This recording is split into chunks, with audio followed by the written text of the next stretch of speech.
DownHome Sports, a look into Ellis County High School sports brought to you by Pinnacle Bank, the way banking should be, located in Midlothian, and Doe City Pizza and Burgers over in Red Oak. May our pride always be unparalleled. May our traditions live on and on. May our dreams be big, but our hearts even bigger. May we never be too busy to smile, too old to dance, or too tired to care. It's what makes us Texas, and it's what makes Pinnacle Bank happy to be here. May we always be part of your community, because we're not just a bank in Texas, we're Texas in a bank. Pinnacle Bank, the way banking should be.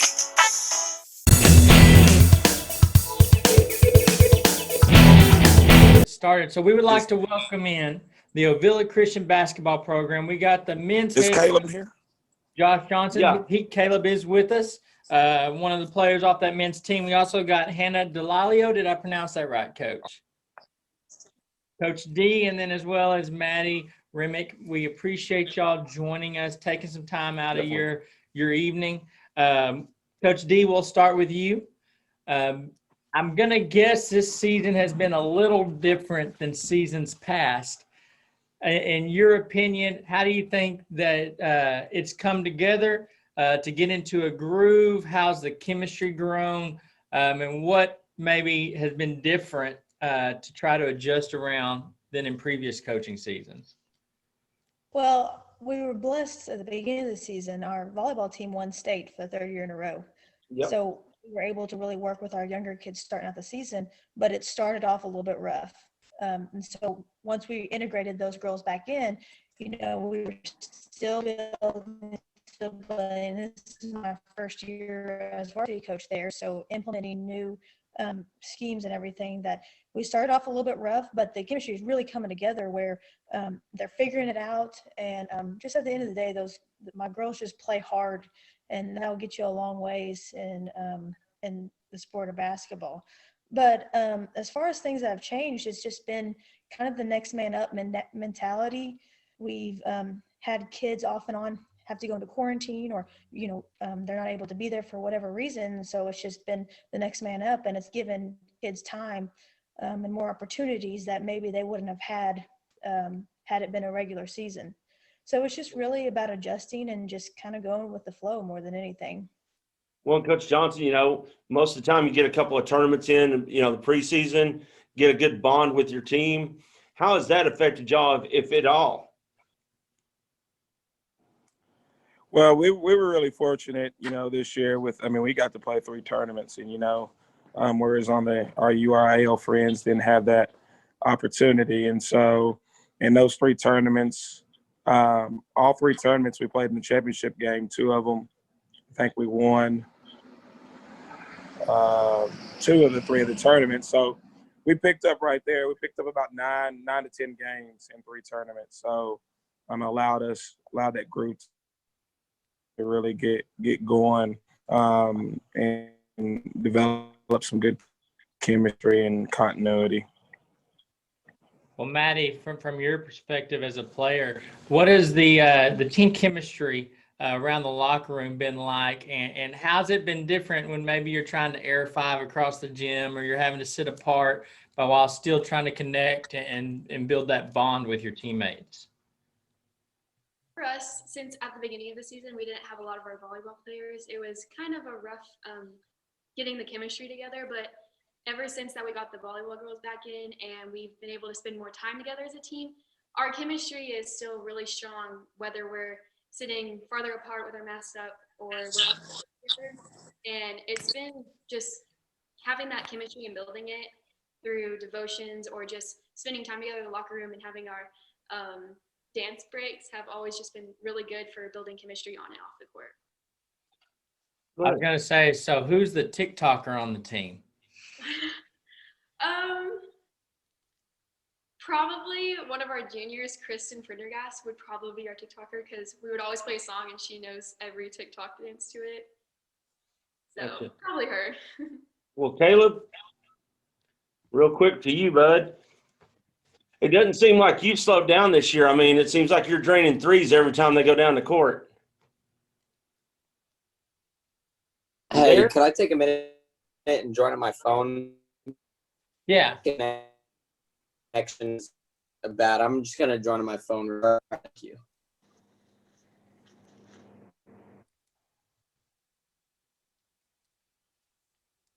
All right, can you guys hear me now? Yeah. Yep.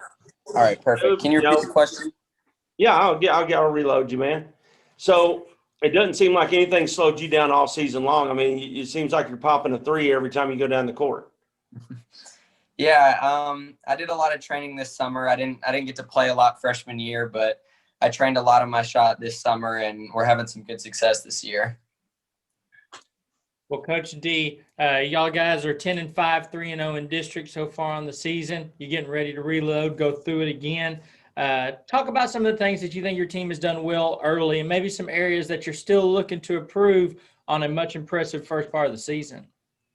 Sure.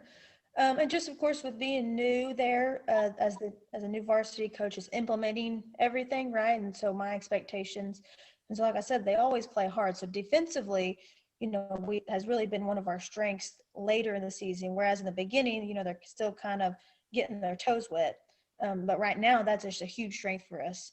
And then offensively, it's still, we want a fast break, but when do we slow it down for a good offensive set? But other than that, they've done a great job. They rebound well, and they're just real hands on the ball. And so just defensively is where we've really had a good strength this year. Well, Coach Johnson, for your team, what's been the key to y'all's success this year so far? Is it team play? Is it what you're running on defense and getting that ball out back from the opponent? Yeah, we like to get out and run in transition. So we don't want to play in the half court. We're not very good in the half court. When we get out and run, we're as good as probably anybody in this state at the 2A level in taps. Our program on the boys' side for sure is built on 5 pillars, and that's body language, attitude, and effort, and then coachability and talent. And so Caleb can tell you, just like anybody on the team in our program, varsity JV, we're looking at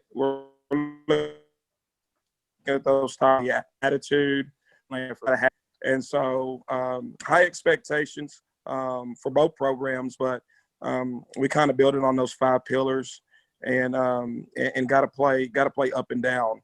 And so that has definitely contributed to our success throughout the season. Well, Maddie, Coach G talks about being our first season. How have practices been? What's it been like under Coach D, and maybe what's a little different than in Coach's past?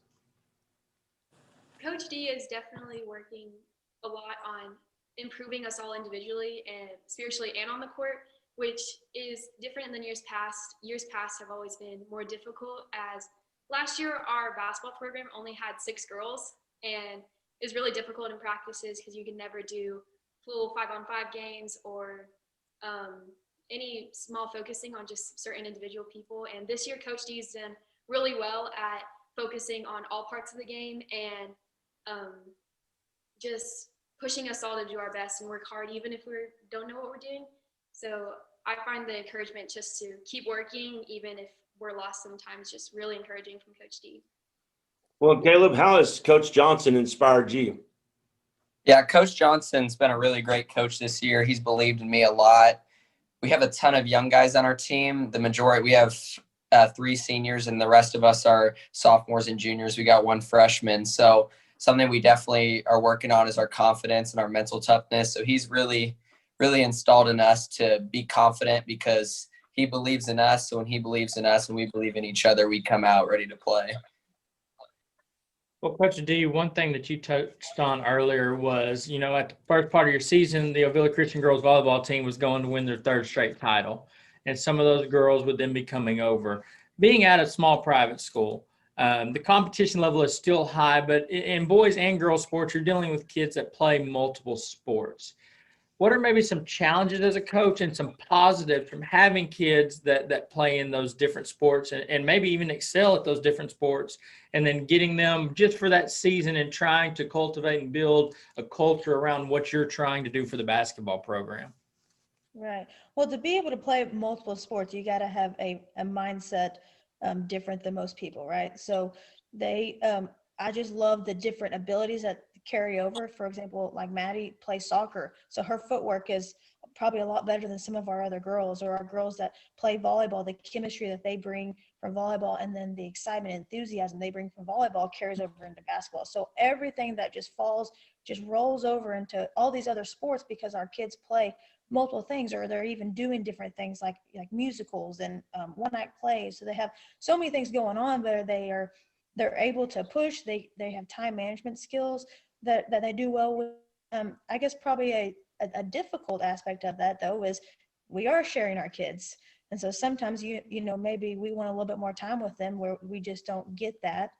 And then just making sure that they're staying fresh, and their mind is still able to mentally prepare for what they have coming up next. But I'm all for kids playing multiple sports, and I think it's huge for all of our programs. Well, Coach Johnson, one thing I wanted to point out is before we started this Zoom meeting, you opened us with prayer, which I feel like that's not going to happen everywhere. And it's something that is fantastic to me. But that kind of lets us peek behind the curtain of the mindset and the culture at Ovilla Christian. And it is going to be different from most places. Talk about just the atmosphere of being at Ovilla Christian as a coach, as a leader, and then the type of students and athletes that you're dealing with, and how that it's more than just about a game, and you're growing basically to have men and women come out of these programs, not just good athletes. Yeah, I mean, it's the center of everything that we do. One thing I want to add, our boys and girls program, we support one another. So on the girls on the bench, I'm the assistant coach, one of the coaches, assistant coaches, and it's on my bench. She's right there as one of our assistant coaches, and so it's we do devos on game night submitted here at OCS. Then the game of basketball and athletics. I mean, we're in a global pandemic since last February, last March, and so our kids like Maddie and Caleb and the rest of our boys and girls, they're resilient. At times they're showing us how to respond and how to act. And, as adults, we sometimes we're worse than kids, and they're the ones that are mature and keeping things together and holding their teammates and their peers and their classmates accountable. And so we've come into a situation where we got good kids that are willing to work, that love the Lord, and that want to go out and compete at a high level. And so then you take our expectations, and we're not going to settle for anything less, Coach D and myself, from a basketball standpoint and competing. And they just respond. They take it and own it. And so now we're even working with our parents and saying, hey, look, this is how we got to act. I just sent an email out last week about how we need to act when we're in the stands, and remember that whether it's Christian schools we play or whether it's public schools we play, we need to always still take the high road and to bring our name, because at the end of the day, when this is all over, from as a believer, you're going to spend one or two. You're going to either spend it, up with the Lord, or you're going to spend it somewhere where you don't want to spend it. And so that's kind of our goal. And so we're all broken. We're no better than the next man. And so we do things with just being, it's all about humility and being humble and staying hungry. So we'll talk about that, next man up. We'll talk about that. Let's win the day. Let's just focus on the day. Hashtag that, or stay humble, stay hungry. Excuse me. So that's where we are as a program. And Caleb, Coach has mentioned this a couple times so far about winning the day. And in all actuality, I think they're preparing you to win for life. And how does that come to you as a young man, a senior, that you're ready to take that next step? Have they prepared you for that life? And, are you ready to go out there and take the lessons of basketball and put them out there for others to see? Yeah, I definitely think so. Caleb I'm sorry, Caleb. Caleb's Oh, just he's a sophomore. Don't graduate him yet. Yeah, I got a little more time. Okay, well, as a sophomore, how does it prepare you in life thus far? And, like if you're going out and doing mission work, okay, during the summer or anything, how do you get the lessons of basketball and translate those to other people to see what the message you're trying to give? Yeah. So something we talk a lot about at Ovilla Christian is just winning the day and being intentional about everything you do. So if you look at it in the grand scheme of things, like our goal as Christians going to Ovilla is to make it into heaven, make it into eternity. And then our goal as a basketball program is to end up on top, whether that's district or the state championship. So each individual moment really matters to us. We have to focus on like whether it's a really important test or a really important drill, because the way you practice in life, the way you prepare for things is how you're going to end up performing when you're older. So I've definitely learned a lot of lessons in sports and just trying to apply those to what I do every day. So, yeah. Nice. Well, Maddie, to kind of build on that from your perspective, how has not only being in athletics at Ovilla, but also being in school in a tight-knit community, what has it meant to you, and how does it kind of set itself maybe apart from going to a larger public school or anything like that? For me, since I once went to a larger public school, coming to Ovilla has really just helped me build my time management and just putting my focus on certain things that I need to in that moment. Because whether it is we need to focus on the basketball game or focus on our big test that's coming up, but overall we just need to put our focus in the Lord and like what He wants us to do. And at the end of the day, we just need to be doing what the Lord wants us to do. And coming here to Ovilla has really just changed my life overall and the way I live my life and how I want to show my character to others. And I want to be able to demonstrate the Lord through my life and encourage others and be someone that helps others and is always wanting to just be there for others and encourage them whenever they need it.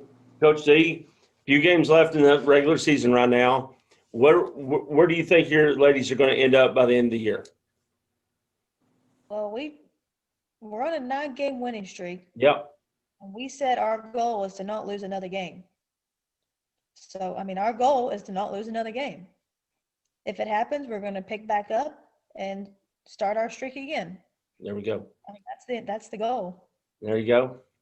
Well, what about you, Coach Johnson? Is the bar set at state or bust, or what's the outlook like for the rest of the season for you guys? You know, I think for us is just taking it one game at a time. You know, we you know, both teams are ranked. I don't know what the teams are ranked this week. I haven't looked at any of that stuff, but I know last week, I know both teams boys were 3rd or 4th and the girls were like 8th or whatever. And so on the boys' side, I'll speak for our side. We mentioned that we try not to get caught up too much in that. You know, in the district, we're projected to be 4th. Of course, according to Dave Campbell's Texas high school basketball, we're projected 4th. And so we use that as motivation each and every game. And so I don't want to say state or district or bus. We're a team. If we play at a pace that we played at, we can beat anybody in TAPS in small school. And so we know what we're capable of. But then we're also, hey, look, guys, if we play half court and teams teams slow us down, we're definitely capable of losing any given night in our district. And on the boys' side, I'll say we have the second toughest district in the state of Texas. So in Class 2A. So we know every night people are gunning for us just based on record. And we played 20 games where most teams in our district have played, I don't know, anywhere from 5 to 10.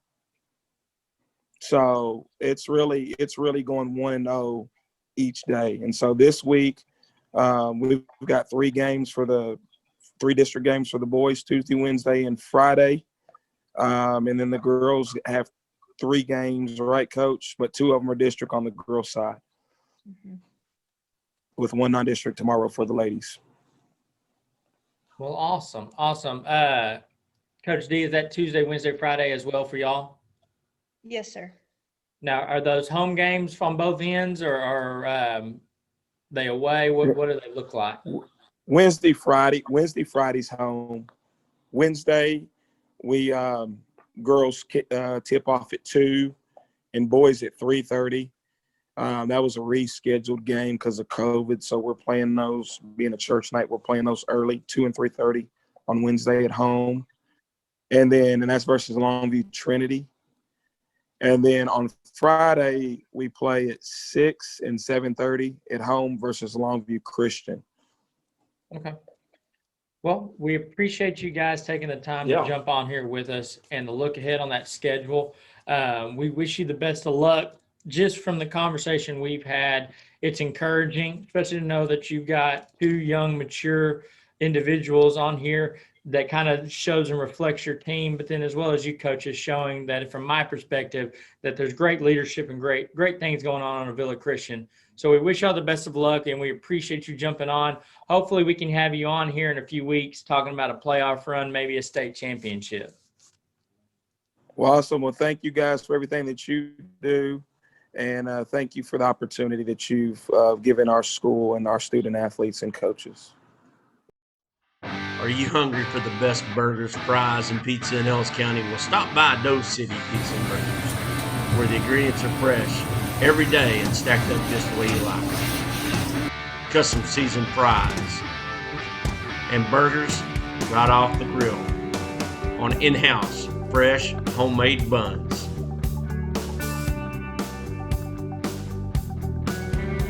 So head on down to Doe City Pizza and Burgers, where everything there is delicious. Doe City Pizza and Burgers is located in Red Oak, Texas, right across from Red Oak High School.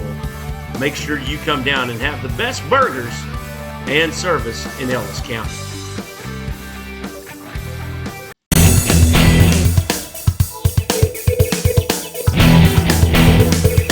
We would like to welcome in the Red Oak Lady Hawks women's basketball team with Coach Darren Eubanks. We got Amaya Bowie and we got Brianna Davis. Thank y'all so much for taking the time to speak with us.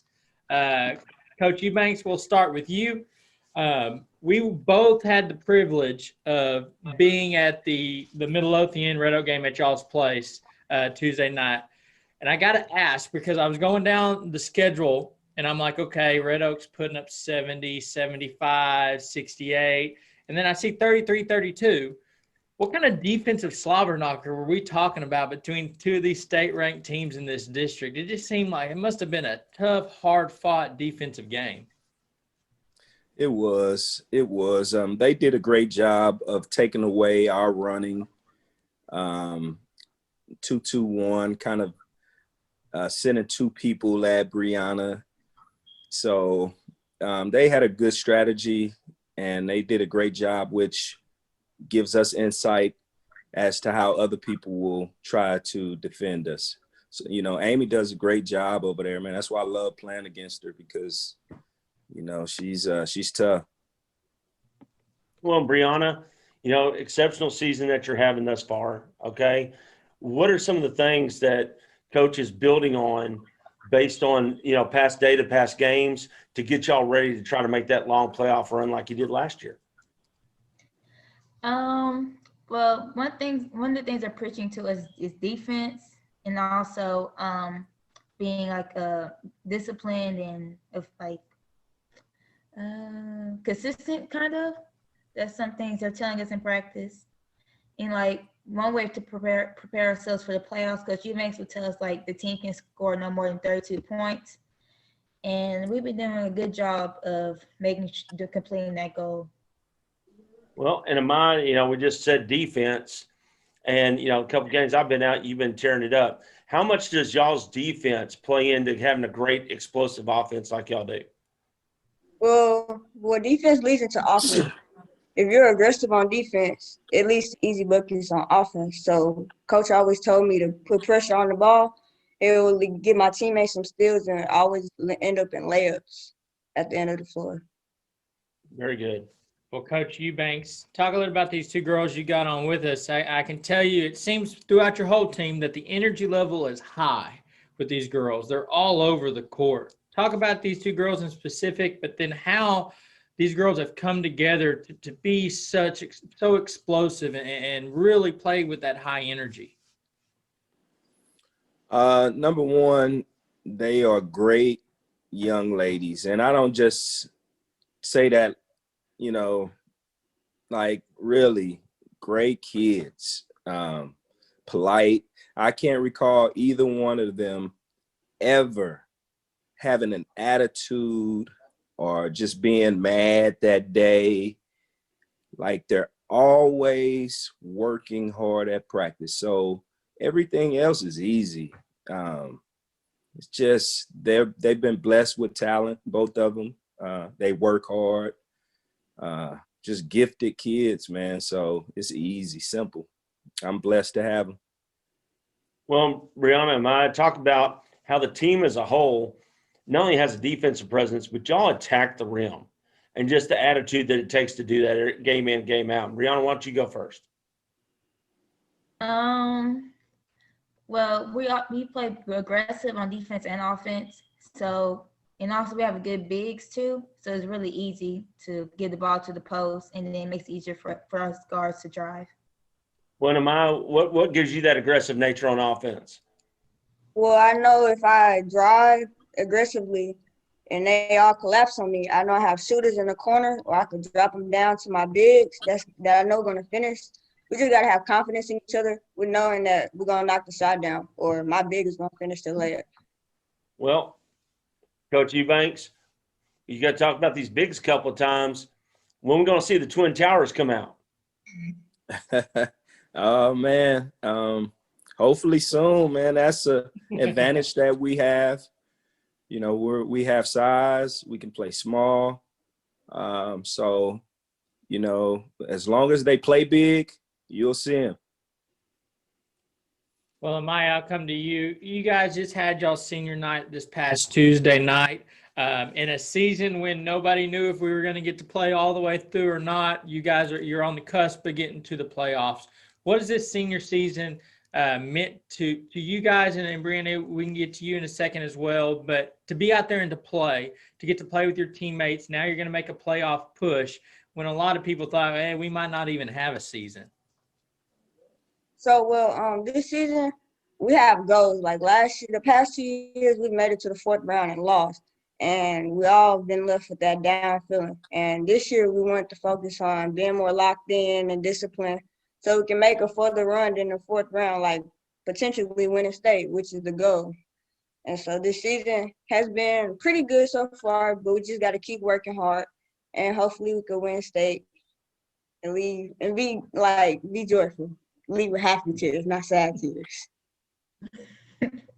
Well, then Brianna, for you as well, was it meant to be out there on the court all season long, to get to play with everything that's going on in the outside world, to have this team that you can be with, communicate with and bond with, and then get to play the game you love?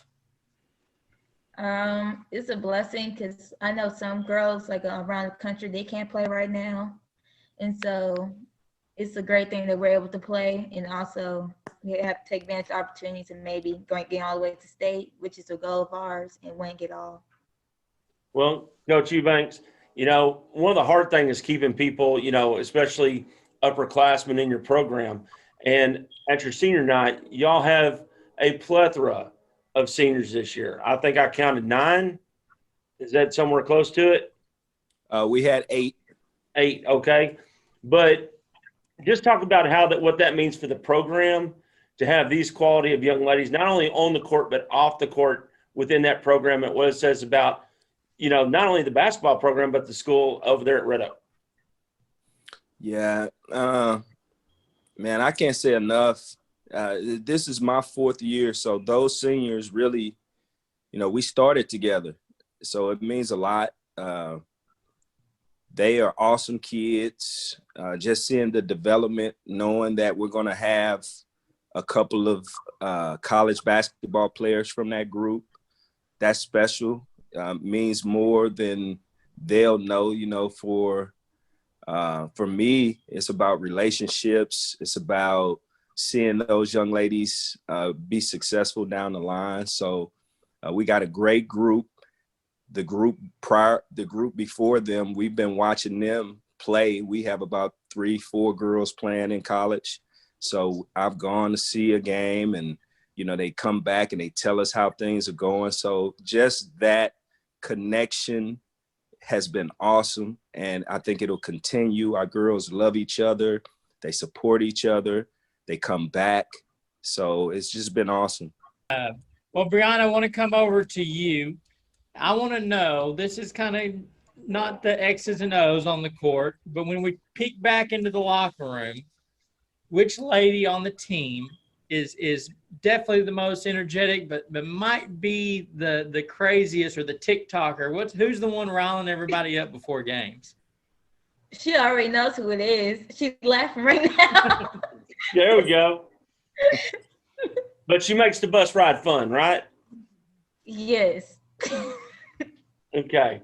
Well, Amaya, since you're our resident clown here, apparently, what's some things that y'all do to stay loose? Because that's one thing that I noticed. Y'all play with intensity, but y'all have that bounce to you.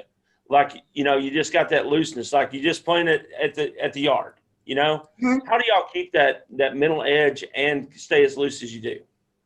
Well, it's because we all love basketball. We all have fun playing basketball. And if you're having fun doing something you love, then you might as well keep being loose, having fun with it, having that bounce, because you're doing something you love. There you go. Well, Coach Eubanks, you guys bounced back Friday against Joshua, took care of them, and you got a game, I believe, tomorrow night against Ennis. And that closes out your schedule, at least from what I found. If I'm missing a game, I apologize. But what does it look like tomorrow night? What do you want to see from the girls to finish strong, to help set the table for the playoffs? Definitely see those things that we've been talking about, holding teams under 32 points, being consistent with our every possession, making sure we take advantage of each possession, and more than anything, staying healthy. That's a big one right there. Yes, well, sir. Brianna, okay, so we need to fill these stands, right, as much as we possibly can. So we're just in the huddle right now. I want you to give Red Oak your fire-up speech about why they need to be there and be cheering y'all on and have you backs. Well, it's the last district game. I mean, y'all should come support. And also, also in the playoffs, we need them. We are fans, give us energy. So I don't know. I'm not really good at this. Let's see, Amaya, can you take over? Come out, Red Oak fans, come support us on our run to make our run in playoffs. We're definitely some people to watch. We're going to put on a show for y'all, and that's okay. Works. That works. Oh, it works. I'd run through a brick wall for you. Yes. Well, Brianna, where do you and Amaya both see basketball taking y'all in the future? Well, we see taking us to college. Yeah. That's the goal. Yes. And then after that, I don't know. Right. I guess it sets up for whatever we want to do when we get older. Gotcha. Well, Amaya, are you going to be a coach one day? I could be a coach, but I'd rather do more of sports commentating and journalism type, because Nice. I know a lot about different sports and all. So I just enjoy watching and playing sports. Very nice. Well, Coach, tomorrow's signing day. Y'all got some big dues over there over at Red Oak this year? Anaya, she's already signed. Yeah. And we have some seniors who we're working on, but we don't have anyone signing as of tomorrow. Okay. Gotcha. Nowadays, it's like 20 signing days. Yes, man. We've been fortunate, though. We have some interest from some girls. We just right now trying to lock in on this run. Amen. Gotcha. Well, we appreciate you guys taking the time out of your evenings to jump on with us. We wish you nothing but the very best. I know Tater does for sure. Yeah. But if we could have you on again, it would be great. Maybe talking about a deep playoff run, but we just want to let you know that we're behind you, and we wish you guys nothing but the best of luck. That's awesome, man. I thank you guys for having us. I know my young ladies appreciate it. They seem to have fun with this. So thank you guys.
And ladies and gentlemen, we're joined by the swim teams around Ellis County, and that's going to be Coach Pruitt, Coach Meager, Coach Welch, and Coach Rollins.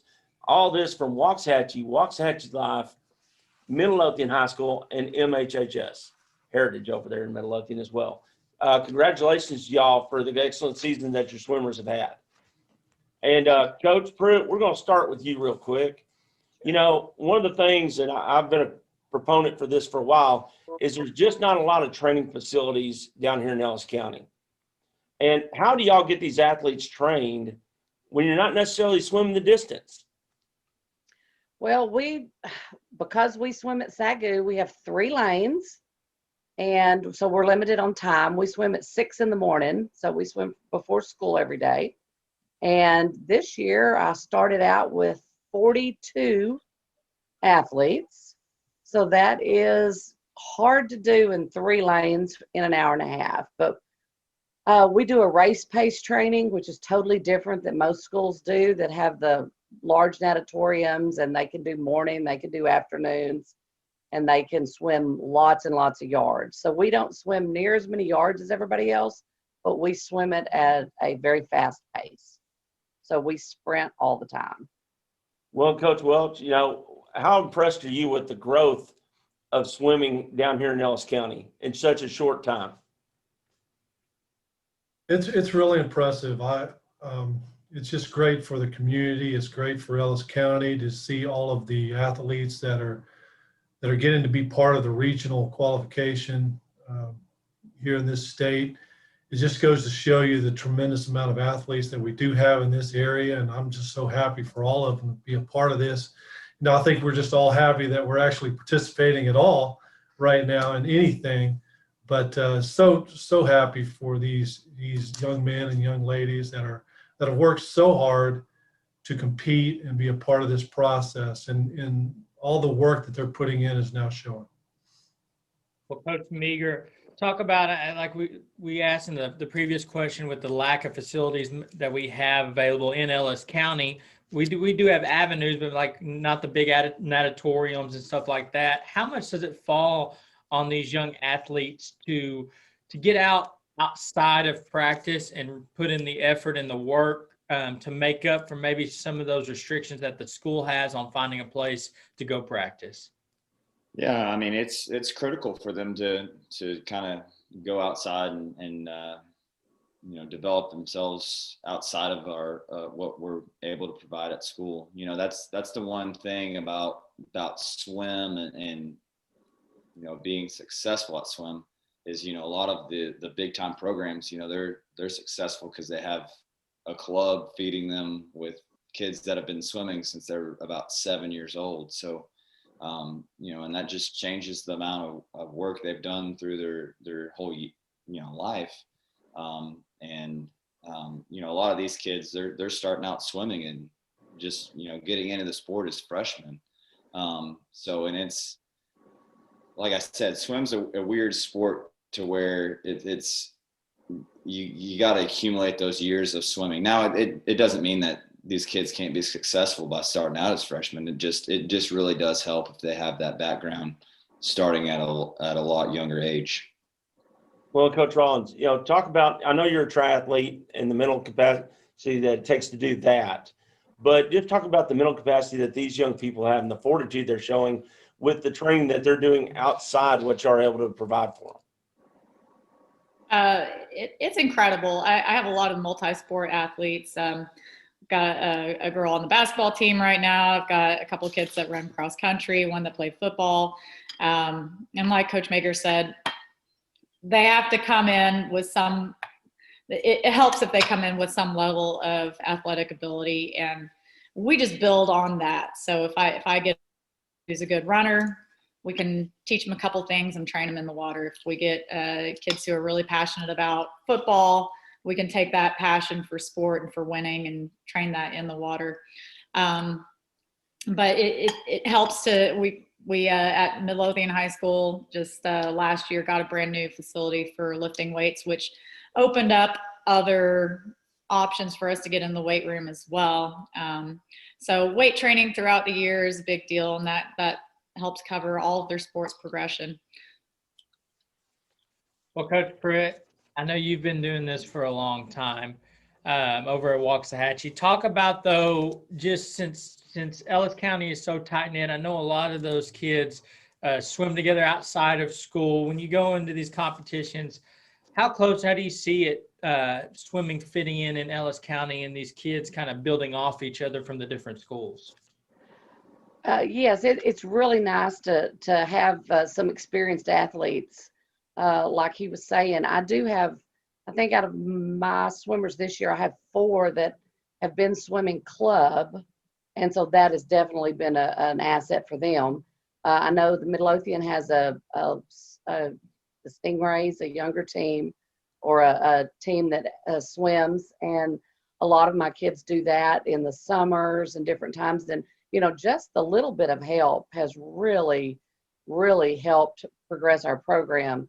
And, when I started many years ago, I think 15, we had 8 swimmers on the team. We were swimming outside at the YMCA. And so through this weather after school and the, a little bit of sleet, we kept swimming. And so just to be inside has been a huge advantage for us and to help us grow, and more kids are wanting to be involved. And I'm sorry, Coach Pruitt, I thought you're done. But no, Coach Welch, just talk about the multi-sport athlete, especially, in the division that y'all are in, Texas High School Sport. Y'all got a lot of kids that are doing 3-4 things at a time. How does swim help propel them in some of these other sports? I think like any sport, the more you work at something, the better that you get. If you have a multi-sport athlete, no matter what they're doing, they're going to be successful if they're putting in the work. Swimming is, I admire those who do that. It's a lot of commitment, builds a lot of upper body strength, builds a lot of conditioning in order to get ready for that next sport that they're going into, whether it be basketball, volleyball, track, or what have you. So it's very important. Multi-sport part of it is not a big issue at all, as long as you're willing to work with the coaches and be willing to just share those athletes and understand, a lot of swimmers, they're going to go 5:30 in the morning and do their process, and then the rest of the day they're going to go through their day, and then after school they're going to go to another practice or something like that. So they put in a lot of time, and as long as coaches are working together, it's a great experience for all those involved. Awesome. Well, Coach Meager, we don't want to give away any tricks of the trades or secrets here, but peeking behind the curtain, what does a swim practice look like for these individuals, especially for those who maybe not know what all goes into swimming other than what they see at the Olympics or see on TV? What's a normal practice look like for these kids? Yeah, so generally, it's kind of like with any sport, there's a little warm up involved, kind of get in, get wet, and kind of get used to everything. and then there's a drill process going on. You might have a process or a time in the year where you're really focusing on certain aspects of strokes or turns or starts, kind of focus on that. Then there's what you might call like a main set, just really what you're trying to get out of the kids or get from the workout in general.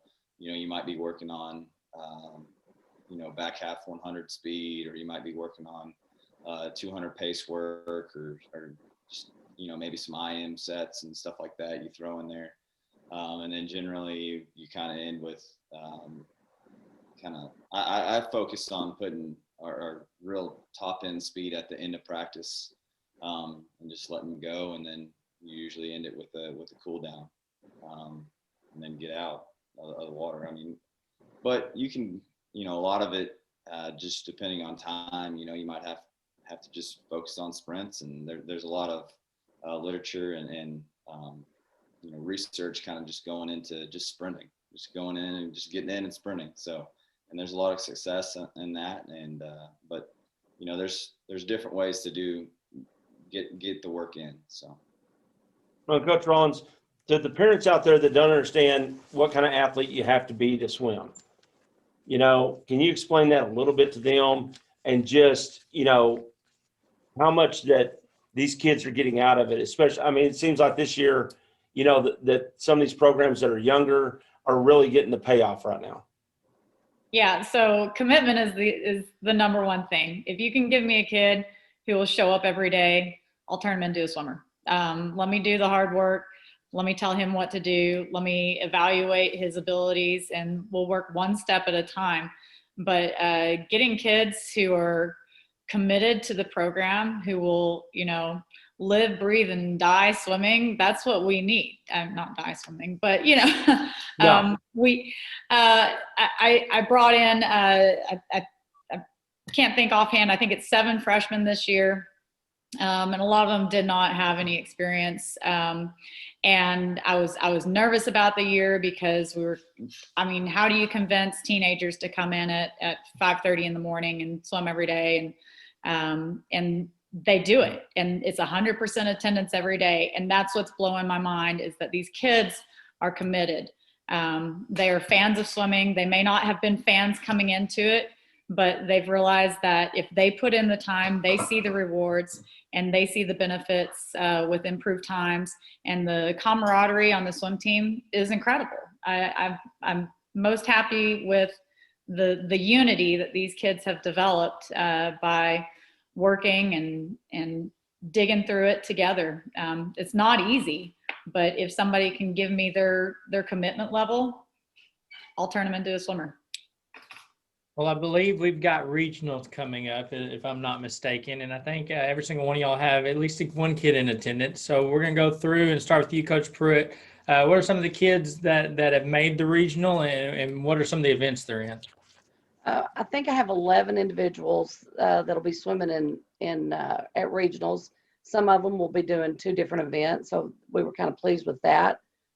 We are in Region 2 of the 6A, so we are in a very, very strong region with the reigning state champions, and they just bring 60 swimmers, and so it's really difficult for us, but we have some IMers, we have some distance swimmers, my sprinters made it, we have backstrokers, our fly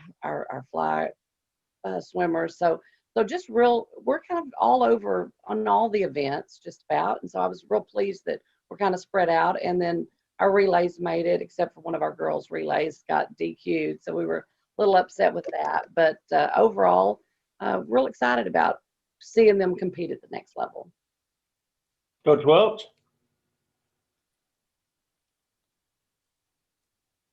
He's trying to find the button. I'm sorry. Okay. We're excited to have 2 swimmers this year that's competing and going to regionals. One is Michael Medeiros. He made regionals last year, and once again had a tremendous district meet and being able to advance to regionals. And then we have Brooke Bryant, who is a senior this year. They're both seniors, actually. But Brooke is She is going to be competing in the 500 and I believe, 100 backstroke. And she is a tremendous athlete. Not only a great athlete, but she's just a great person. Both of these people are. And so she's going to be competing in those levels. And Brooke has actually made state in the 500 the last 2 years and competed and done well. So we're excited for her having another opportunity to try to go to state her senior year and compete. And she's just put in a lot of work. And I want to just take just a moment to just thank someone who's just been a tremendous help to our swim program, and that is her mom, Angela Bryant. Angela has done a really good job at doing a lot of the things in the background as far as things that are needed in order to get this together. A couple of years ago, Angela came to me and said, "Hey, let's start a swimming program," and that was something new for Life School. And so we're just kind of on the groundwork of something like that starting, and she's just been a tremendous asset in getting that program going. Very good. Awesome. Well, Coach Meager? Yeah, so we have 7 athletes going. We got all 3 of our boys relays are going, so our 2 medley, 2 free, and our 4 free. I guess we got a top seed in the 2 free. Jackson Chambers will be #1 seed going into prelims for us. Kind of looking at it and looking at everything. Our true free right now, we're seated 2nd behind Highland Park, but it's pretty close. MHS is right there, and then you've got Texas High in there. So it's gonna be interesting to see who can rise to the challenge, and regionals is gonna be like nothing like any of these kids. Most of these kids have ever really done. I think looking at the schedule, it's really conducive to kids that have swam club and swam a lot, because you're doing prelims in the morning and finals in the evening, and so it's gonna be a long day for these kids. So I think that's going to be the most exciting part, is just watching them rise to the challenge in the afternoon and getting after it. Well, Coach Rollins, any of your swimmers you want to highlight? Yeah, I am so stoked about regionals. This has been our best ever performance at district. And just to kind of reiterate where we've come from, the first year was 4 years ago, and we had 1 qualifier.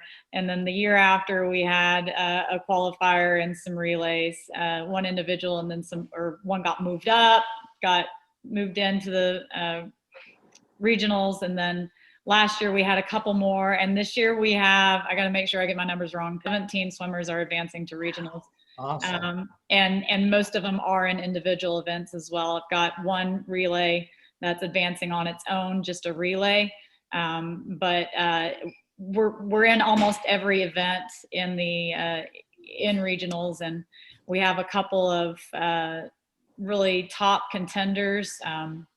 Our 50 free, Gabe Darrett, and he's one of the athletes that I was talking about. Like, he's a multi-sport athlete. He runs cross country in the fall, and then he swims like maybe 2 days a week for me over the fall, and then he comes in and runs track in the spring. But just a phenomenal athlete, and he's seated 1st in the 50 free. So I'm really excited for that opportunity for him. Our relays look really strong. And when I showed the kids the psych sheet, which is the sheet that comes out with, here's the fastest kid from district competitions, and then on down the list. And I showed them that they had a chance. They had just a look of magic in their eyes, and that is a look that, the hunger that they have behind them, the desire that they have to win is more than speed. The heart that they have to compete is just irreplaceable. So I'm really excited. In years past, I've always had big breaks during regionals while all the other athletes swam. I get to take a little break because we didn't have any kids in the 500 free or anybody in the 200 IM, but this year I'm going to be busy. We've got just about every event filled out. Well, we want to thank y'all for joining us tonight, and thank you for the great job you're doing with these student athletes, not only in the pool, but out of the pool as well. And we'll keep spreading the word about the swim programs all the way around Ellis County. Thank y'all so much for coming with us tonight. Thank you. So we're going to welcome in some of the swimmers we have around Ellis County. We've got Alyssa Steinfeldman from Midlothian. We got Brooke Bryant from Waxahachie Life or Life Waxahachie. Hannah, you're going to have to tell me your last name because it's I'm not. sorry. You're good. And then we've got Colton Landon over from Midlothian Heritage, correct? And so, well, we appreciate you guys taking some time to jump on us. If you can tell by looking at us, we're more sinkers than swimmers. I'm just buoyant. Okay. And so, but we appreciate you coming on to talk about us. I know y'all got regionals coming up, so hopefully we can get some details on that. And we'll start over here with Alyssa. Talk about what swimming has meant to you personally, and then how, since you've been swimming, especially Midlothian, but in Ellis County, that you've seen it grow. Well, I started swimming the first year that we got a team. It was brand new as a freshman, and we literally had 7 people total, 2 girls. We did not have a relay. It was like barely anything. We had just a few people qualify for district even. And then over the last few years, it's grown in size and like competitively. We've gotten so much better, and we've been able to persevere like through our difficulties with not having a real pool and having to like share our space with everything. And we've grown so much like struggling through those things. And it's been such like a blessing for me to be able to like be a part of that and see that growth happen in our community. Well, and Hannah, you know, most teams, you know, are huge in swim. You might have 50, 60 people sometimes. But, you know, some of the teams around here aren't as big. The programs are just really getting started, really.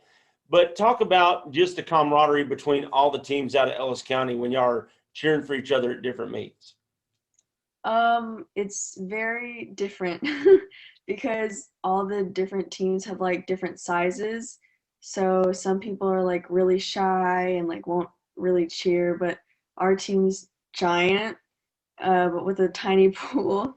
So we're really loud, and we like cheering for other teams because not only does it build our swim family, but also like the ones in Ellis County around us, and it really builds like the community and helps all of us swimmers like connect to one another.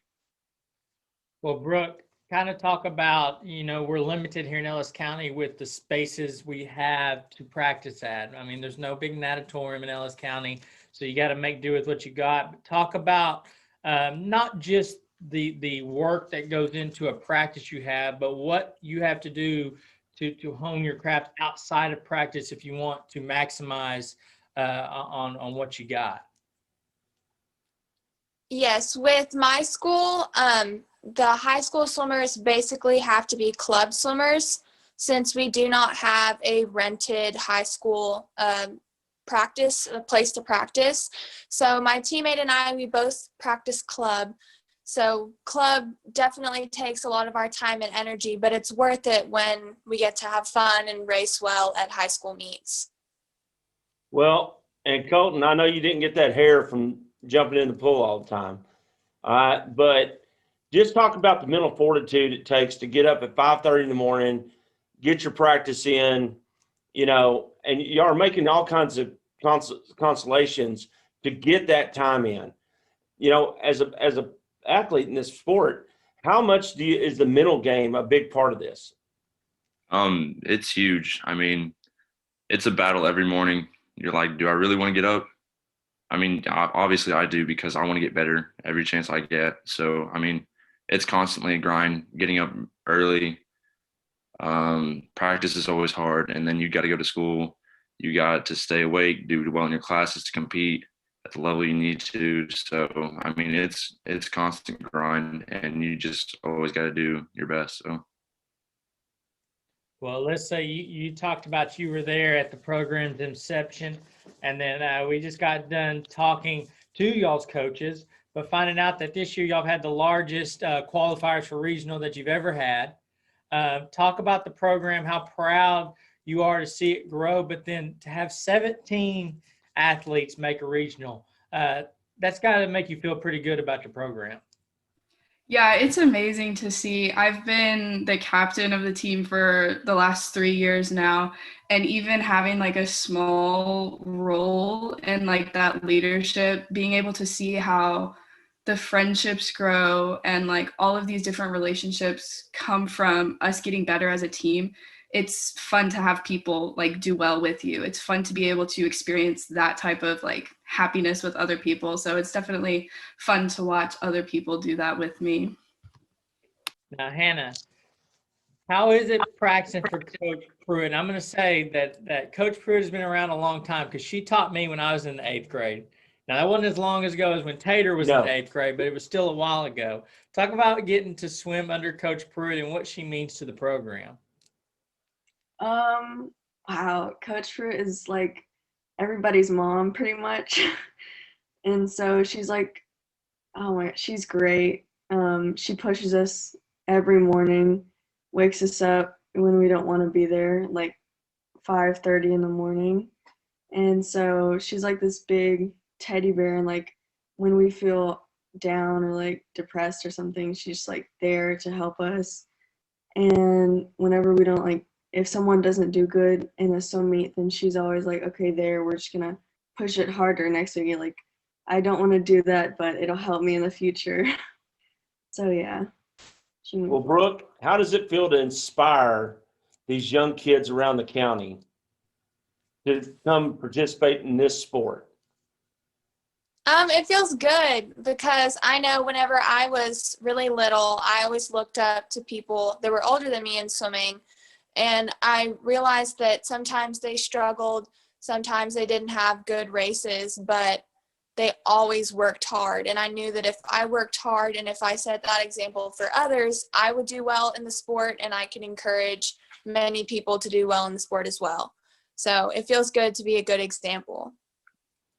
Well, Colton, I know swimming, it has its niche, but it's growing, especially in Ellis County, it's growing. What would be your message to those younger kids, even before high school, to get them interested in swimming and to kind of say like, hey, there is a path here that you can compete. It's fulfilling, and you can even go on to do this at the next level. Yeah, I mean, swim is tough, but it's rewarding.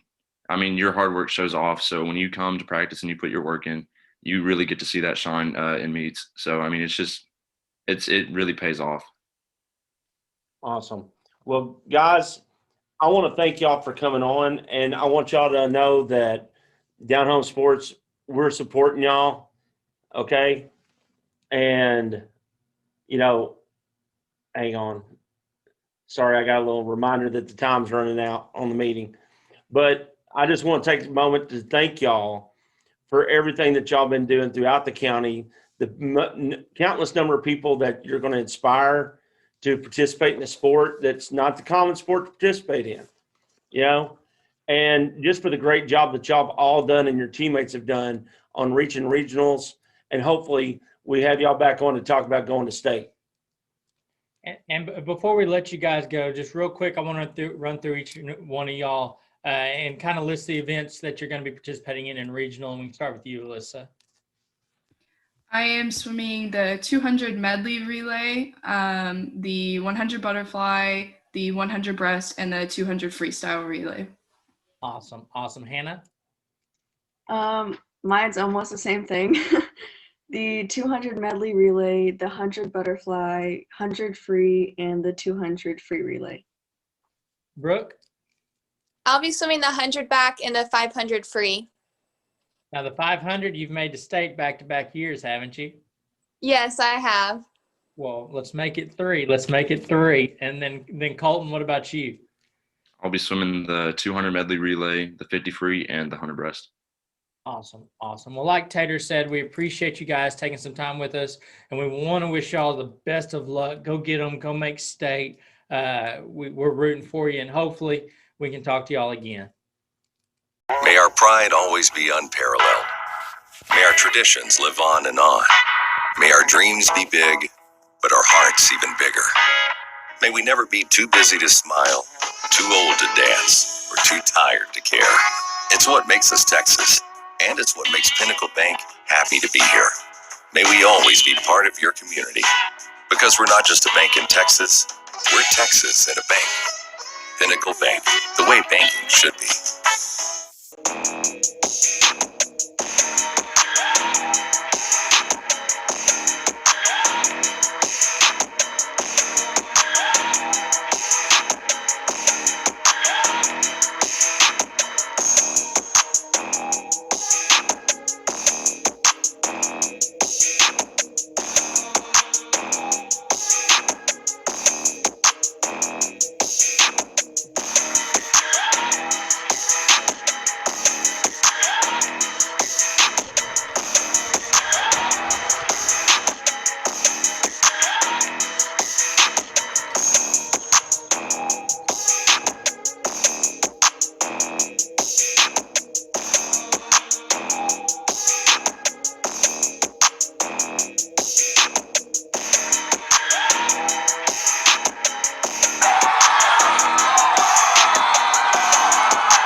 All right, so we're welcoming in the Ferris Yellow Jackets men's basketball program. We've got head coach Josh McGee, and we've got senior guard Carter Fagan. Welcome in, gentlemen. We're glad that you've taken some time, at least to give us two nobodies a little peek behind the curtain in Ferris basketball. And so, yes, sir. Thank you for having us. Yes, sir. Coach McGee, we'll start with you. 13-9 on the season, 6-3, third in district right now, and talk about a tough district. But how would you talk and rate the season so far with just a few games left? So far, it's everything I expected has kind of come to fruition. I know it was going to be challenging for me, being like the third coach that some of these kids have seen. I knew the buy-in would be difficult because what would make me different from anyone else? And I mean, you can talk about it, but I actually had to walk the walk, be in the gym every day, just show my level of commitment every morning, break down film and get them used to that culture that's different. And man, they bought in. You know, I can nitpick at all the little things and we can do this, we can do that. But at the end of the day, from where we were in the fall to where we're at now, I couldn't be prouder. We're looking at a winning season. On top of that, entering into the playoffs. So I'm very confident where we are. And that's something that I think you guys would know the numbers and analytics a little bit better than me, but I want to say it's maybe been close to 5+ years since Ferris has been in the playoffs, somewhere around there. So to have a winning season, to get in the playoffs, and to be honest, guys, I'm wishful thinking. If I take care of business this week, the boys could make an argument to tie for second. I mean, we really could. The Alvarado game was decided by a non-shooting foul at half court with 1.8 seconds, and they escaped us by hitting a 1-and-1. I mean, they don't get that call. No doubt in my mind, we get the stop and we go into overtime. So I think we're in a really good place. Just all together in the program, I couldn't be prouder. Well, Carter, it just seems like the team's been building all season. You know, that defensive effort has been just mounting up. How has that spurred y'all on to the record that you have right now? Our defense is really the main part of how we play because we play fast, we get steals, and then just keep going. Well, Coach McGee, you inherited this program, and then you've got a lot of seniors. I think I was counted out. Was it like 7 or something like that? Mhm. And so talk about, and you kind of touched on it, but just to take over a group with a ton of upperclassmen to try to implement your style, your way, and to have those guys buy in, because it really seems like they're buying in right now.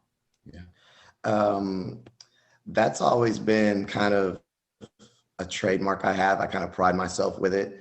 Just everywhere I've been, I was as a player, I was really into defense and really took pride in like, you're not going to score on me. You're not going to beat me. And as I got into coaching, I was fortunate to work around a lot of good coaches. So I picked up the nuances of just a lot of little things that make great defenders. And I had that success in Tulsa, what got me to a regional final, which got me the opportunity to be in Midlothian. I think that was one of my greater assets the years there, is to implement that type of defense, that aggressive approach every day in practice, and get those kids to understand and buy in. So that's always been a part of me. And from DeMarcus, Carter, and all my seniors, made me really proud. That's not an easy thing. A lot of kids just don't like playing defense. They want to shoot, they want to run around, but it gets to the point now where it's fun. We take a lot of pride in it, and it's very, very tough to kind of penetrate our defense. And that's something you can always hang your hat on, that even if you have a poor night, things aren't going well, we're just not going to let you get easy baskets. I'm very proud of that. Well, before we keep going, and we'll edit this out, I was going to see if that was one of y'all. Is that one of y'all's players that jumped in with us? I would assume so. I think it is. I don't know. I haven't seen the video yet. And so I didn't recognize on the phone. the name. Yeah, I don't know if he's where he's broadcasting at, but I sent them. Are you there?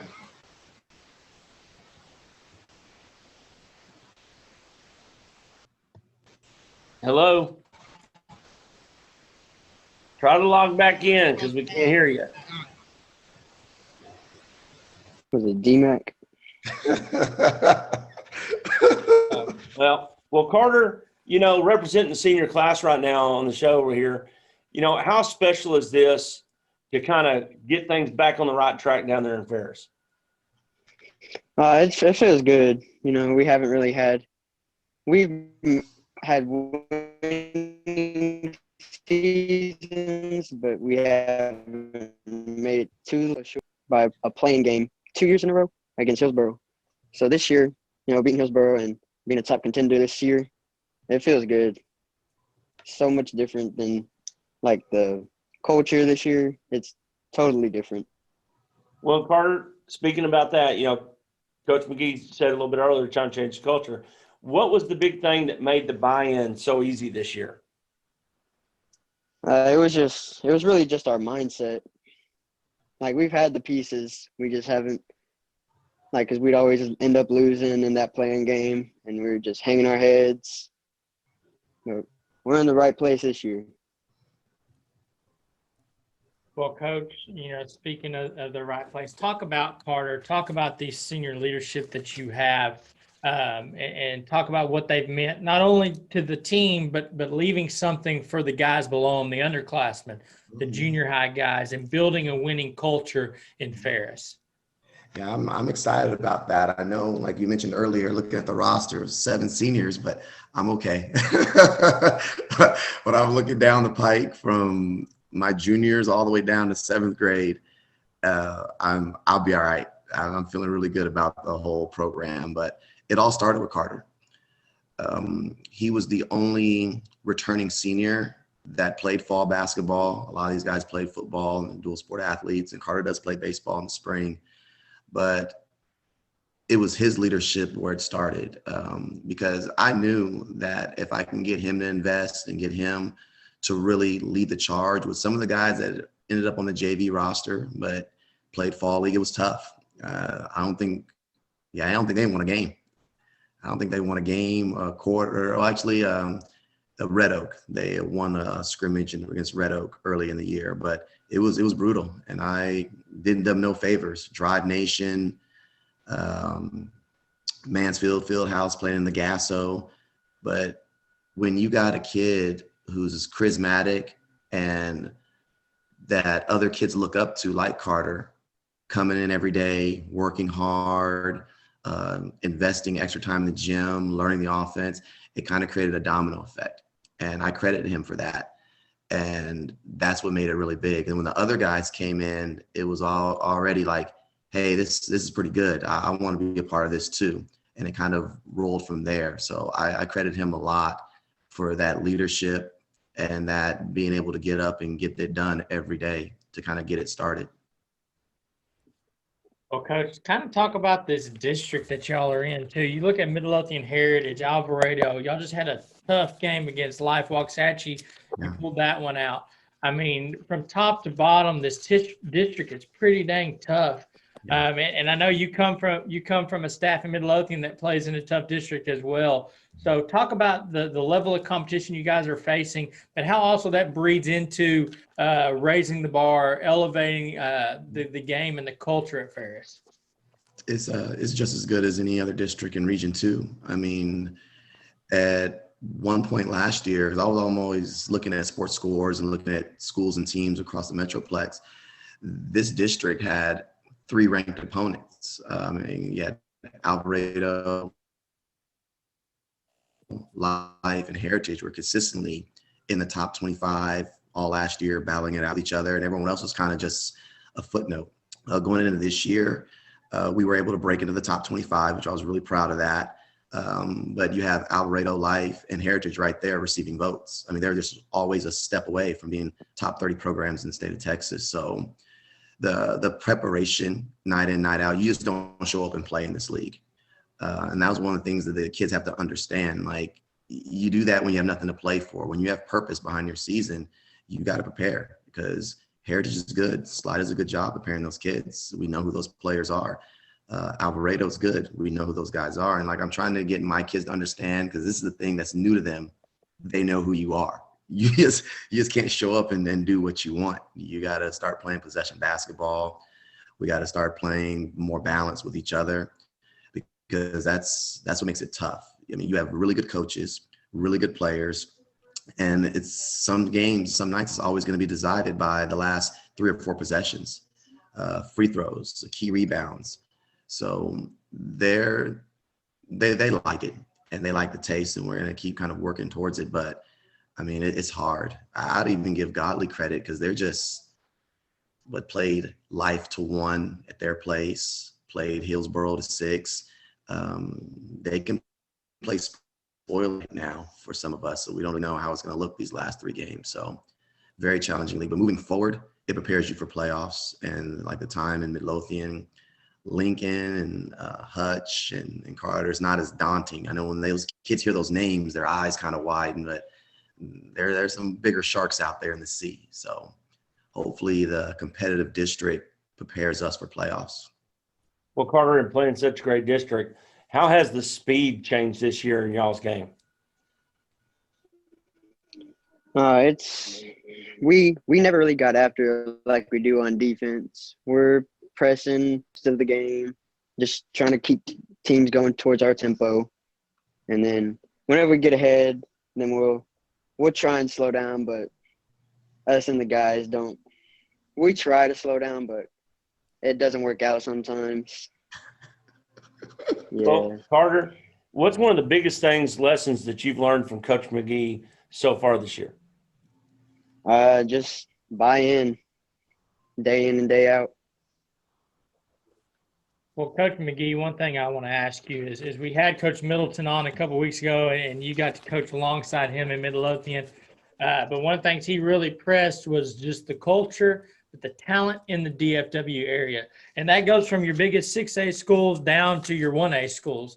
He said just the talent in basketball in this area has skyrocketed. And do you see that in Ferris? And you talk about these group of kids and the talent and them buying in and how it's flourishing. Do you see that below too in Ferris when you're talking down at your junior high and maybe levels below, and even there it's going to blossom and continue to grow? Yeah, I can attest to that, because there's a lot more access for players to play. You know, you're right. We're within like 4 or 5 exits from Dallas. So there's always opportunities to play. There's always gyms, basketball. There's always access, whether it's a YMCA, there's a rec center. So there's always a facility. There's lots and lots of talent. I mean, we're nestled between Lancaster, Red Oaks. There's just Hatchie. There's just really good basketball, even in the little small area that we're in. Palmer's had some success. I saw they won like 2 or 3 district games in a row. Yep. Italy's having a really good season. So, I mean, there's really, really good basketball in Ellis County and then obviously Dallas County. So that plays a lot to the culture in Ferris, because that's one thing that led me to when I was doing my research. There's a deep history of success in Ferris. Like when I saw the trophy case ranging from the 1970s up until like 2010, and then the coach who's named on the floor, I mean, he had success. There's about, I counted 29 district, by district championships. And then they had a state championship and state runner up. So I think that plays a lot to it. And what we're doing now is kind of, I've been hashtagging a lot of my tweets with parents and people in the program, is revive the tradition. I don't have to start a tradition. I just have to revive it. It was already been there. So I'm very grateful to be a part of it and try to grow it again. Because I mean, they've had a lot of success I've seen in Ferris over the years. And I think a lot of the community knows that and realizes that. So I'm just trying to kind of get it stoked again. Well, Carter, how does it feel to be that cornerstone for a team that's reviving a tradition? It feels good being the first ones to do it and go through this. You know, we've been at the bottom of the district, so I think we've been humbled by that. Well, before we let you guys go, Coach, you've got to play. You got 3 district games left, 2 of them against the top 2 teams in Heritage and Alvarado. And like you said, y'all are accepting that challenge. But kind of give us a look ahead of which games are at home, the times, and maybe what people can do to come out, support, and to watch. Our last home game is tomorrow night against Hillsborough. To get tickets, you have to go online to www.jacketnationathletics.com, and that'll give you access to our online ticketing, and they can purchase tickets to attend the game. We have a 50% capacity on visitor and both home. I don't think we've hit that yet so far this season, but there is going to be a limit, but I don't think we've ever gotten to it yet. And if they want to have access to the game, they'll just go to our school athletic website. It's going to be a tough game. They played Heritage last Friday to 5. I was actually, before I logged on, was looking at some clips. So they were getting a lot of stops. They were shooting the ball well. So we'll see how well they play on the road. And then Friday is the big game. I get to play Midlothian Heritage and kind of revisit that game. We played it down to 3 at my place. I know Coach Sly was out that game, so he should be there, and they'll be in full force. And we're very confident. That game was tight the whole way. If I'm not mistaken, we led most of that game. We kind of unraveled towards the later quarters. So in our minds, we're trying to right that. So it's going to be tough because it's in Heritage, and I know they're going to be fighting for a district title and fighting to maintain that. So it'll be a really good game. And then we finish up with Alvarado on the road. That one, again, it just worked out in their favor with 1.8 seconds. So our mindset is a lot different going in. It's like, it's something that we drop the dollar bill on the ground. We want to pick it up and put it back in our pocket. We don't feel that they have an edge or an advantage over us, not taking anything away from them, but we did our part. So we just want to, our mindset going in these last 3 games is, let's make up for the last time we went through the district. Awesome. Well, Carter, before we go, okay, and we're in the huddle. You're with the whole town of Ferris, Jackie Nation. Okay, get them fired up to get out there and watch all these last couple games. What are you going to tell them? Hey, tradition's back. Y'all just come out and support the best y'all can. I don't got much to say on that. I like it. Straightforward to the point. He's a silent assassin, right? Silent assassin. Yes, sir. So, well, we appreciate you guys taking some time out of your evening to join us. Carter, I know you got to be getting to bed, right? Got to get some rest here. That's what Coach has to know. Yeah. We thank y'all so much for joining us. And hopefully we can have y'all on again here in a couple weeks talking about a playoff push. Yeah, that'd be nice. Yeah, that'd be Yeah, awesome. hopefully.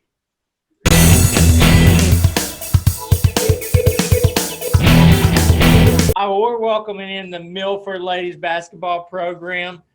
We've done a preview on them. We did a season kind of heads up earlier in the year. In fact, was our first interview for DownHome Sports. We're welcoming in Coach Williamson, and we appreciate you guys. You've also got a couple of his players with you, and we'll touch on you ladies here in a minute. But Coach Williamson, 11-3 on the year, 8-3 in districts, second place, and it's sewed up. I mean, you guys got it. I don't want to count chickens or anything, but talk about how excited you guys are for a successful season and then the playoff push coming up. Yes, thank you and for just again having us on.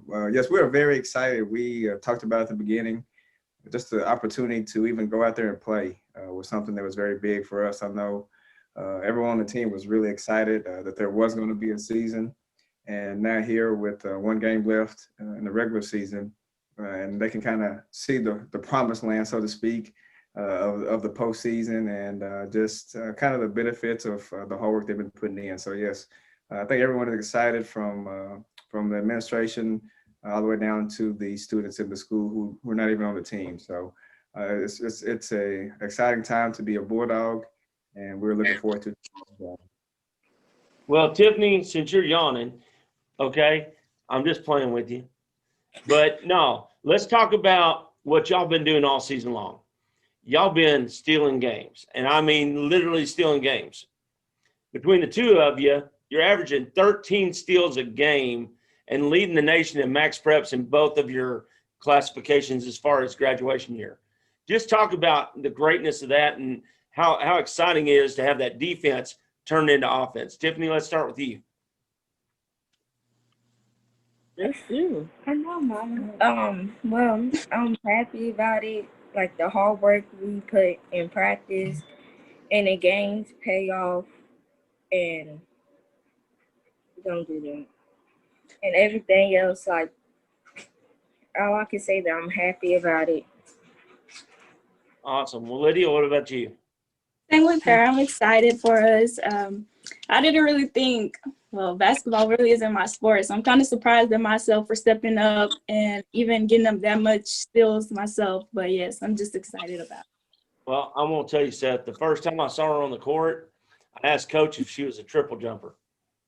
Yes. There we go. Well, I've got to ask, because I know the rivalry, especially down in 1A in Ellis County, is Avalon and Milford, and y'all seem to take care of them pretty good twice this season. How good was it to beat Avalon across Ellis County like that? Start with you, Lydia. It was good. With Tiffany? I feel happy. Like nice dove. There we go. I like it. Hey. I like it. Well, Coach, just talk about where the girls started at this season and how far they've come. Yeah, we started out not really knowing what the season was going to hold, not just as far as, even playing the season, but just who would step up, I guess, in scoring and kind of be leaders on the court and off the court.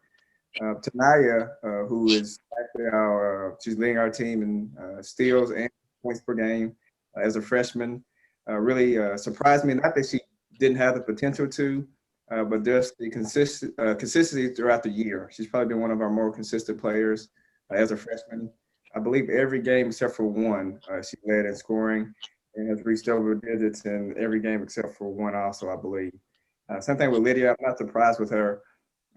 Quick story, though. She wasn't going to play, believe it or not.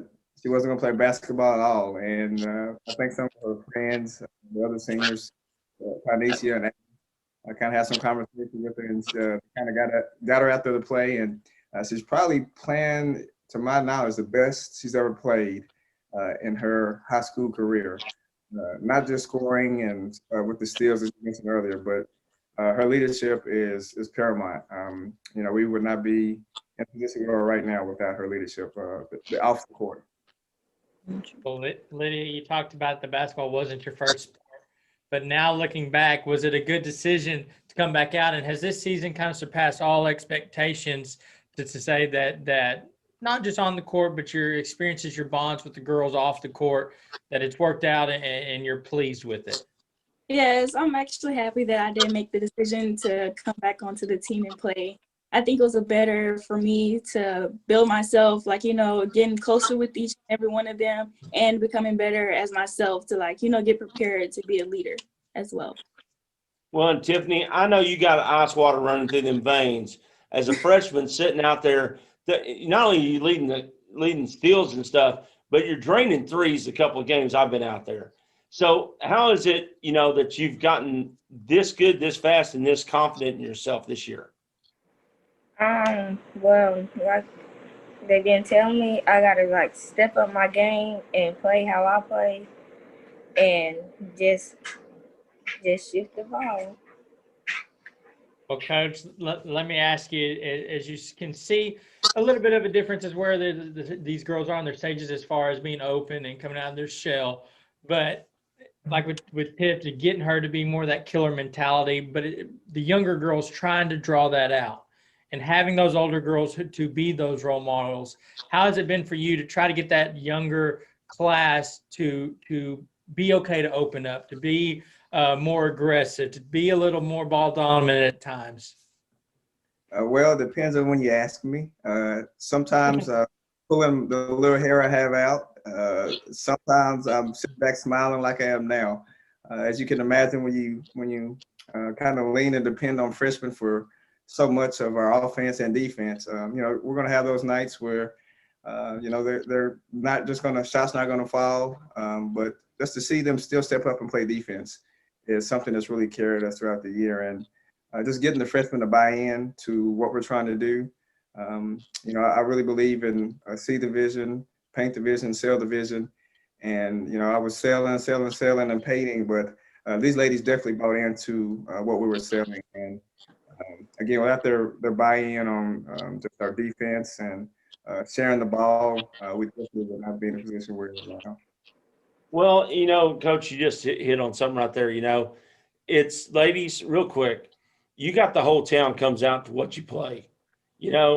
That's a special thing around here. And the only thing I want to know is how great is it to inspire the junior high kids, the elementary kids at Milford to want to achieve what you are achieving this year? Lydia, let's start with you. It feels good to me that I can show someone, especially younger than me, how to come up in their older years. Even some of the junior high that comes out and play with us, I know they try to act shy, but sometimes we tell them, you got to still shoot no matter, even if it's high school, because you're going to be here next year. But I just like showing that, being that role model to them. And Tiffany? I'm just happy to help with them and make sure they get better over the time and be ready for high school. There you go. Awesome. Well, Coach, you got one game left versus Coolidge, and then it's on to the playoffs. What's the outlook look like, and then what are maybe some things that your girls doing well that you still want to build on before y'all hit playoffs? Yes, we do. We play one more game tomorrow in Coolidge. Actually, if we win tomorrow, we'll be tied with them for second. And there's a tiebreaker scenario there.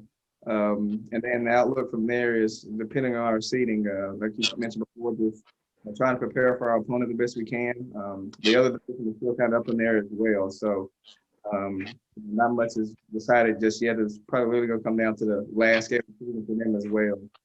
And, just making sure that our kids are ready to play against anyone, no matter who they is, and just really trying to take care of ourselves. I think my first couple years of coaching, I worried too much about, the other team and, trying to stop this and counter this. And, with age sometimes. And so now I'm just really focused on our girls and making sure we're doing the things that we do every day, our ball handling, working on defense, working on boxing out, just some fundamental things as well. Just incorporating those into our practice, knowing and believing we have enough as far as our ability, and just making sure we can just play hard every game that we play. So Lydia, it's a big game then tomorrow night, and it's in Coolidge. If you give a pump-up speech to the Milford Bulldog fans to get them to come to fill those stands, what would you say? So if they want to see a good game, then come out to Coolidge tomorrow night. That's it. You gotta find your inner Wendy Williams. Come on, Lydia. Get fired up. You gotta say, if you want some butt kicking, you come down to Coolidge. Well, Tiff, being a freshman, how special is it to come in first year and have the chance to go to the playoffs? It feels good. That's my girl right there. One word, straight to the point. I like it. That's that killer mentality. Exactly. It's good. She's like, I'm just going to ball. I got my bounce in my step, and I'm just going to drain them. So 12 foot, 10 foot, don't matter, right? Mm-hmm. See? I like it. I like it. Well, we appreciate you guys taking the time out of your evening to come on and join us. We wish you the best of luck tomorrow night. Go get them. Yeah. I know y'all are going to get it done. We got full faith in you, and we can't wait to watch y'all in the playoffs. So, Coach Williamson, we know you'll have them girls right, but y'all go get it.